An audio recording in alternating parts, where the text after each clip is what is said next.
quick 5-minute explanation of pacemakers because it's game day and my guys are on the field in an hour, and y'all already know I got to be front and center. Pacemakers and defibrillators are not the same thing. They are both cardiac devices, absolutely, but they do not serve the same purpose. Today we talk about pacemakers. On a separate post, we talk about defibrillators. The pacemaker does artificially what the heart is not able to do naturally. Let's explain. In the heart, there is an electrical conduction system. We all have it. You got it, I got it, everybody got it. If you got a heart, you have an electrical conduction system. The electrical conduction system is composed of specialized cardiac cells that have the very unique capability of being able to conduct electricity. And it is because of this electrical stimulation and subsequent firing, that is what causes your heart muscles in certain areas to squeeze, and that is what is your heartbeat. All right, you with me? The electrical conduction system starts in the upper right-hand chamber of the heart. That's called your right atrium. In that chamber, there is a cluster of those special cells, and that's called your SA node, sinoatrial node. That is the natural pacemaker of the heart.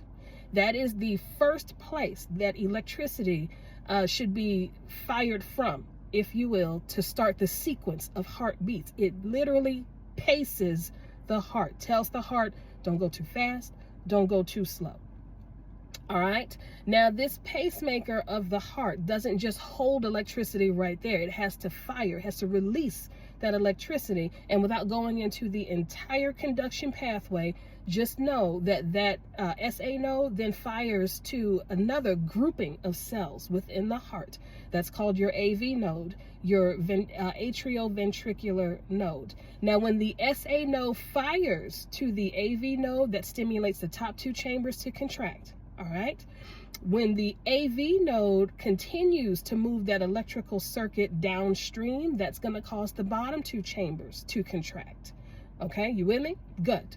So if there is any sort of abnormality in function of either of those clustering of cells that cannot or has not been able to be remedied by way of medications or any other sort of therapies, treatments, if those abnormalities in conduction have not been able to be repaired otherwise, then a pacemaker is going to become a topic of discussion between you and your cardiologist.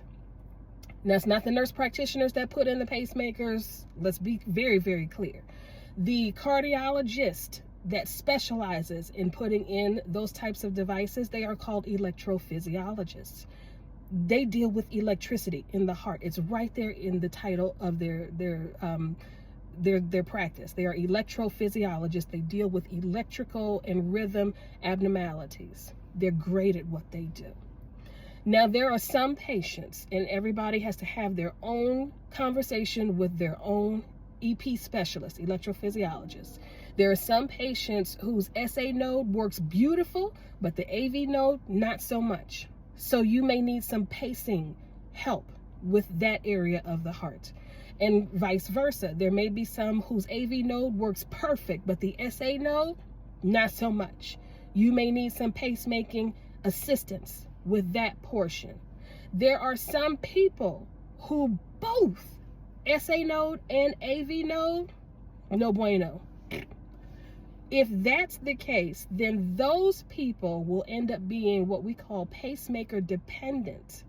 Pacemakers got to do the job of everything in the electrical conduction system because it's not working. It is not working. Now, nurses, this part is for you. When you have a patient who is on telemetry, or you're doing an EKG, a pacemaker, or a patient with a pacemaker, and they're on telemetry, they have an EKG done, do not be surprised if you don't see pacemaker spikes with every single heartbeat. Because remember, the job of the pacemaker is for supportive assistance for most, total control for some.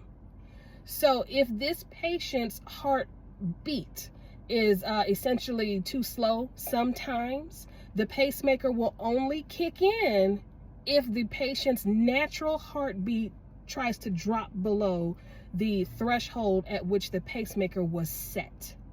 Does that make sense? So there are some patients who, like I said, have slower than normal heart rate, faster than normal heart rate. So the electrophysiologist will set a threshold, parameters, that the heart is not going to drop below this many beats per minute. It ain't going to go faster than this many beats per minute.